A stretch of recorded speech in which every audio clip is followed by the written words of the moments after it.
آج ہم ایک ایسی شخصیت کے بارے میں بات کرنے جا رہے ہیں، یعنی ایک ایسی شخصیت کو جاننے جا رہے ہیں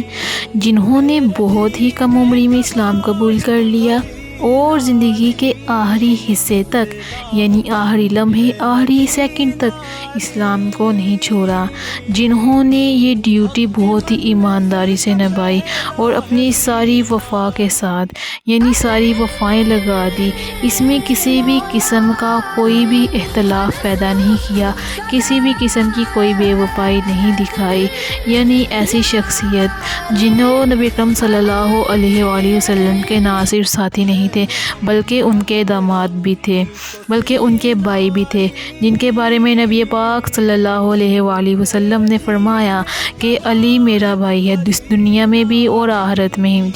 جب کہ ہم یہ بات بخوبی جانتے ہیں کہ مرنے کے بعد انسان کے تعلقات ختم ہو جاتے ہیں، لیکن یہ شرف صرف حضرت علی کو ملا کہ وہ دنیا میں بھی آپ صلی اللہ علیہ وآلہ وسلم کے بھائی ہیں اور آخرت میں بھی آپ صلی اللہ علیہ وآلہ وسلم کے بھائی رہیں گے۔ جو جنگ میں جاتے تھے تو یہ کہتے تھے کہ جب میں جنگ لڑنے جاتا ہوں تو میں موت سے نہیں ڈرتا، مجھے سمجھ نہیں آ رہی ہوتی کہ میں موت کی طرف جا رہا ہوں یا موت میری طرف آ رہی ہے۔ 9 سال کی عمر میں چلے علی دین کی نوکری پہ، پھر بدر میں بھی پہلی صف میں، احد میں بھی پہلی صف میں، خندق میں بھی پہلی صف میں۔ ایک جنگ میں حضور نے کہا علی تو رہ جا، اس دفعہ رہ جا، تو عرض کی رو پڑے حضرت علی، دلیر آدمی تھے، رو پڑے، کہنے لگے حضور آپ مجھے بچوں اور عورتوں کے پاس چھوڑ کے جا رہے ہیں،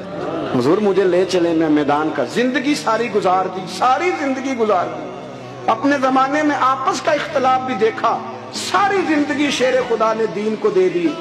کوفے کی جامع مسجد میں 21 رمضان کو جب حضرت علی کو خنجر لگا نا، تو تاریخ میں جملہ محفوظ ہے، خنجر لگا نا جب، وہ 9 سال کی عمر میں یاری لگائی، 63 سال عمر ہو گئی، جب خنجر لگا تو کہنے لگے فزت برب الکعبہ، مجھے رب کعبہ کی قسم آج کامیاب ہو گیا ہوں۔